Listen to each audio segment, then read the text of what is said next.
নীলফামারী ১ আসনে বিএনপি জোটের মনোনয়ন ঘোষণার পর থেকেই স্থানীয় রাজনীতিতে দেখা দিয়েছে চরম উত্তেজনা। দলীয় সিদ্ধান্তে মনোনয়ন পেয়েছে জোটের প্রার্থী মাওলানা মঞ্জুরুল ইসলাম আফেন্দি। তবে কেন্দ্রীয় এ সিদ্ধান্ত মেনে নিতে নারাজ স্থানীয় বিএনপি সমর্থিত নেতাকর্মীরা।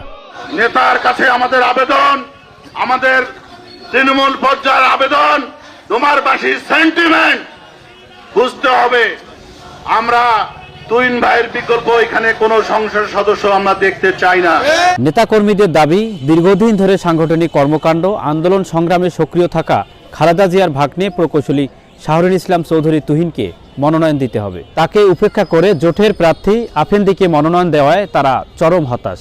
এমনকি আফেন্দিকে বর্জনের হুঁশিয়ারিও দেন তারা।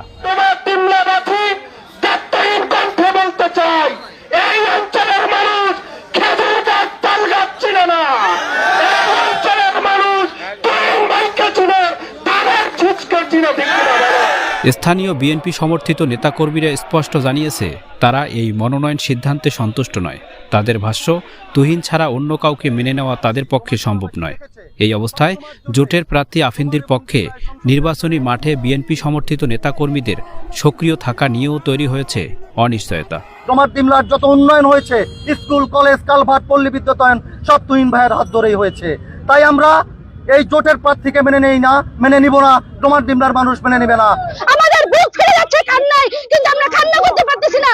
আমি কলেজে অনুরোধ করতেছি আমাদের নেতাকে যেন এই আসনটি দেওয়া হয়। রাজনৈতিক বিশ্লেষকদের মতে এই অভ্যন্তরীণ দ্বন্দ্ব দ্রুত সমাধান না হলে আসন্ন নির্বাচনে নীলফামারী ১ আসনে বিএনপি জোটের জন্য আসনটি চ্যালেঞ্জ হয়ে দাঁড়াতে পারে। নীলফামারী ১ ডোমারডিমলা আসনে বিএনপি প্রার্থী এবং জোটের প্রার্থীর মধ্যে যে দ্বন্দ্ব দেখা দিয়েছে, এই দ্বন্দ্ব দ্রুততম সময়ের মধ্যে নিরসন না হলে এই আসনটি উভয়ের জন্য ঝুঁকিপূর্ণ হয়ে দাঁড়াবে। উল্লেখ্য, নির্বাচনী সমঝোতার অংশ হিসাবে আসন্ন ত্রয়োদশ জাতীয় সংসদ নির্বাচনে জমিয়তে ওলামায়ে ইসলাম বাংলাদেশকে নীলফামারী ১ সহ মোট ৪টি আসন ছাড় দেওয়ার ঘোষণা দিয়েছে বিএনপি।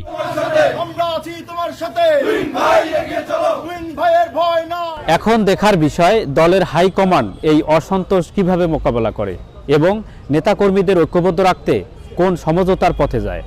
এআর বাদশা, ইন্টার টিভি, নীলফামারী।